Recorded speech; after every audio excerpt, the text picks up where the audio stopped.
ಯುವಕ ಹಾಸಿಗೆ ಮೇಲೆ ಮಲಗಿಕೊಂಡೇ ಹಲವು ವರ್ಷ ಕಳೆದಿದ್ದ. 10 ಆಸ್ಪತ್ರೆಗಳು ಅಲಿದಾಡಿದ್ರೂ ಯಾವುದೇ ಪ್ರಯೋಜನ ಆಗಲಿಲ್ಲ. ಇನ್ನೇನು ಬದುಕು ಮುಗ್ದೇ ಹೋಯ್ತು ಎಂದುಕೊಂಡಿದ್ದ ಆತ ಸಾಲು ಸಾಲು ಕಷ್ಟಗಳು ಮೆಟ್ಟಿ ನಿಂತು ಸ್ವಾಭಿಮಾನದಿಂದ ದುಡಿತಿದ್ದಾರೆ. ಥೈರಾಯ್ಡ್ ಹಾಗೂ ಮೈಗ್ರೇನ್ ಸಮಸ್ಯೆಗೆ ಸಂಪರ್ಕಿಸಿ ಹೋಮಿಯೋ ಕೇರ್.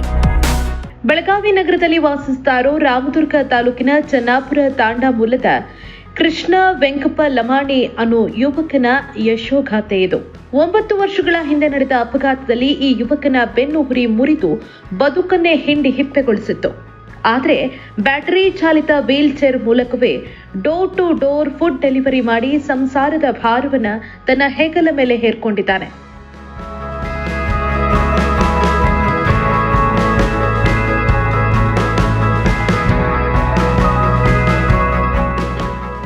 ಎರಡು 2016ರಲ್ಲಿ ಅವರು ಸಂಚರಿಸ್ತಾ ಇದ್ದ ಆಟೋ ರಿಕ್ಷಾ ಪಲ್ಟಿಯಾಗಿ ಬೆನ್ನು ಹುರಿ ಮುರಿಯಿತು. 2 ಕಾಲು ಸ್ವಾಧೀನ ಕಳೆದುಕೊಂಡು ಎದ್ದು ನಿಲ್ಲಲಾಗದ ಸ್ಥಿತಿ ಬಂತು. ಚಿಕಿತ್ಸೆ ಪಡೆದರೂ ತ್ವರಿತವಾಗಿ ಗುಣಮುಖವಾಗಲಿಲ್ಲ. ಸತತವಾಗಿ ಹಾಸಿಗೆ ಮೇಲೆ ಮಲಗಿದ್ರಿಂದ ಸಾಲು ಸಾಲು ಆರೋಗ್ಯ ಸಮಸ್ಯೆ ಎದುರಾದವು. ಆಗ the association of people with disability ಅವರು ಕೃಷ್ಣ ಅವರ ನೆರವಿಗೆ ಧಾವಿಸಿದ್ರು. ಮಾನಸಿಕವಾಗಿ ಸ್ಥೈರ್ಯ ತುಂಬುವ ಜೊತೆಗೆ ಕೆಲವರ ನೆರವಿನಿಂದ ವೈದ್ಯಕೀಯ ಚಿಕಿತ್ಸೆ ಒದಗಿಸಿದ್ರು. ಮೆಡಿಕಲ್ ಕಿಟ್ ವಿತರಿಸಿದ್ರು. ಸೆಲ್ಕೋ ಫೌಂಡೇಶನ್ ಅವರು ಬ್ಯಾಟರಿ ಚಾಲಿತ ವೀಲ್ ಚೇರ್ ಕೊಟ್ಟರು. ಈಗ ಅದರ ನೆರವಿನಿಂದ ಕೃಷ್ಣ ಖಾಸಗಿ ಕಂಪನಿಯೊಂದರಲ್ಲಿ ಕೆಲಸಕ್ಕೆ ಸೇರಿದ್ದು ಕಳೆದ 6 ತಿಂಗಳಿಂದ ಮನೆ ಮನೆಗೆ ಆಹಾರ ಪೂರೈಸುತ್ತಿದ್ದಾರೆ. ಸರ್ಕಾರದ ವಸತಿ ಯೋಜನೆಯಲ್ಲಿ ಸ್ವಂತ ಸೂರು ಕಲ್ಪಿಸಿದ್ರೆ ಬದುಕಿಗೆ ಅನುಕೂಲವಾಗುತ್ತೆ ಅಂತ ಯುವಕ ಕೃಷ್ಣ ಲಮಾಣಿ ತಿಳಿಸಿದ್ದಾನೆ. ಈಗ ಸರ್ ನಾವು 8 ತಿಂಗಳಿಂದ ಮಾಡ್ತಾಯಿದ್ದೀನಿ. ಅದರ ಮುಂಚೆ ನಾನು ಮನೆಯಲ್ಲಿದ್ದೆ. ತಿಂಗಳ 20ರಿಂದ 25 ಸಾವಿರ ರೂಪಾಯಿ ದುಡಿತೀನಿ. ಇಂಡಿಪೆಂಡೆಂಟ್ ಆಗಿಬಿಟ್ಟಿದ್ದೀನಿ ನಾನು. ಸರ್ 2016ರಲ್ಲಿ ನನಗೆ ಆಕ್ಸಿಡೆಂಟ್ ಆಗಿತ್ತು.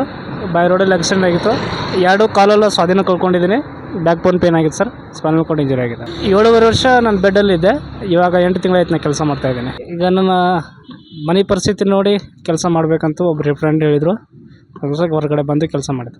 ಹೋಗುತ್ತೆ ಸರ್, 70-80 ಕಿಲೋಮೀಟ್ರ್ ಹೋಗುತ್ತೆ, ರನ್ನಿಂಗ್ ಆಗುತ್ತೆ ಸರ್. ಬೆಳಗ್ಗೆ 7ರಿಂದ 10 ಮಾಡ್ತೀನಿ, 12ರಿಂದ 6 ಮಾಡ್ತೀನಿ. ಅವಾಗ ನಡೀತಾರೆ. ನನ್ನ ಫ್ಯಾಮಿಲಿ ಎಲ್ಲ ನನ್ನ ಮೇಲೆ ಡಿಪೆಂಡ್ ಆಗಿದ್ದಾರೆ.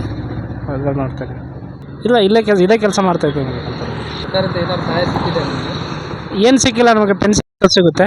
ನಿಮ್ಮ ಮುಖಾಂತರ ಹೇಳ್ತೀನಿ, ಅವ್ರಿಗೆ ಏನಾದ್ರು ಮನಿ ಮಾಡಿಕೊಟ್ರೆ ಭಾಳ ಅನುಕೂಲ ಆಗುತ್ತೆ ಅಂತ ಹೇಳ್ತೀನಿ. ಬೆಳಗ್ಗೆ 7ರಿಂದ 10ರವರೆಗೆ, ಮಧ್ಯಾಹ್ನ 12ರಿಂದ ಸಂಜೆ 6ರವರೆಗೆ ಫುಡ್ ಡೆಲಿವರಿ ಕೆಲಸ ಮಾಡ್ತಾ ಇರೋ ಈತ ಇದರಲ್ಲಿ ಬರೋ ವೇತನ ಮತ್ತು ಮಾಸಿಕ ಮಾಸಾಶನದಲ್ಲೇ ಬದುಕಿನ ಬಂಡಿ ದುಡಿತಿದ್ದಾನೆ.